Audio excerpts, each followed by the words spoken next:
प्रभु राम भारत की आत्मा है, भारत की साधना, त्याग, तपस्या है। प्रभु राम भारत का संस्कार है, भारत का परिवार है। भारत को जोड़ने का काम प्रभु राम नहीं करते हैं, अपितु संपूर्ण विश्व को जोड़ने का काम करते हैं।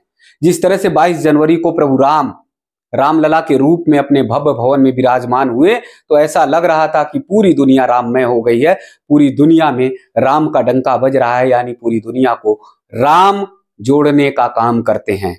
लेकिन यही राम कांग्रेस के नेता राहुल गांधी की भारत जोड़ो न्याय यात्रा से नदारत हैं, यानी रामलला के दर्शन के लिए फिर राहुल गांधी नहीं आएंगे।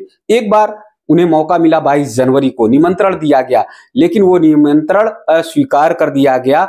22 जनवरी को सब सारी दुनिया रामलला के दर्शन के लिए ललायत थी, रामलला विराजमान हुए, बहुत सारे देश के लोग पहुंचे, लेकिन राहुल गांधी ने उस दर्शन को भी अस्वीकार कर दिया, निमंत्रण को अभी अस्वीकार कर दिया और 22 जनवरी को अयोध्या नहीं पहुंचे। लेकिन भारत जोड़ो न्याय यात्रा के माध्यम से जब उन्हें मौका मिला और इस बहाने वो चाहते तो अयोध्या यात्रा के माध्यम से पहुंचकर रामलला के दर्शन कर सकते थे, पूजा पाठ कर सकते थे, लेकिन अपनी भारत जोड़ो न्याय यात्रा में भी वो रामलला के दर्शन नहीं कर रहे हैं। यहां तक कि राहुल गांधी की जो यात्रा है वो लखनऊ तक पहुंच रही है, राहुल गांधी की ये यात्रा गौरीगंज तक पहुंच रही है, लेकिन रामलला के नगरी यानी अयोध्या नगरी तक नहीं पहुंच रही है।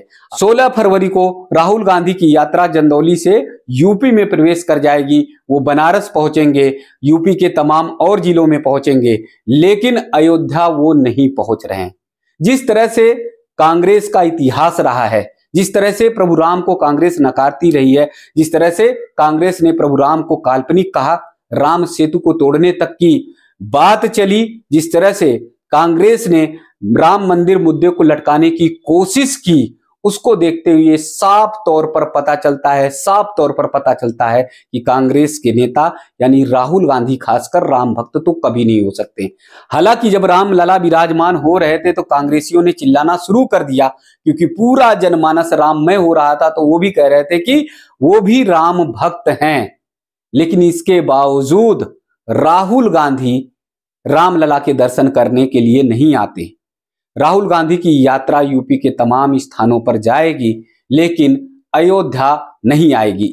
तो इसलिए लोकसभा चुनाव में हर कोई राहुल गांधी से यही सवाल करेगा कि जब तुम अयोध्या नगरी नहीं जा सकते हो, 22 जनवरी को दर्शन करने नहीं जा सकते हो, तुम्हारी पार्टी, तुम्हारा संगठन निमंत्रण को अस्वीकार कर देता है, और जब भारत जोड़ो न्याय यात्रा के माध्यम से मौका मिलता है, अवसर मिलता है, तो उसके बावजूद अयोध्या की यात्रा तुम तय नहीं करते हो, अयोध्या में जाकर रामलला का दर्शन और पूजन नहीं करते हो, तो तुम कैसे राम भक्त हो? फिर तुम तिलक लगाने से और कुर्ते पे जनेऊ धारण कर लेने से राम भक्त और सनातनी नहीं हो सकते हो। हर कोई ये जान चुका है राहुल गांधी के अंदर मन में कुछ और है, बाहर कुछ और है, और इसलिए लोकसभा चुनाव में इसका जवाब जरूर से जरूर राहुल गांधी को देना पड़ेगा। लोग पूछेंगे, लोग कहेंगे कि जब पूरी दुनिया राम को स्वीकार कर रही है, प्रभु रामलला के दर्शन के लिए आनंदित और आह्लादित हो रही है, पूरी दुनिया राम दर्शन के बाद एकदम से अभिभूत हो गई, और उसके बावजूद आप भारत में रहकर रामलला के दर्शन नहीं करते हो, और फिर कैसे राम भक्तों के पास पहुंचोगे वोट मांगने के लिए? तो आप सब ने भी राहुल गांधी के दोहरे चरित्र को पहचान लिया होगा। ये वीडियो आप सबको कैसा लगा हमारे कमेंट सेक्शन में जाइएगा और जरूर सूचित करिएगा।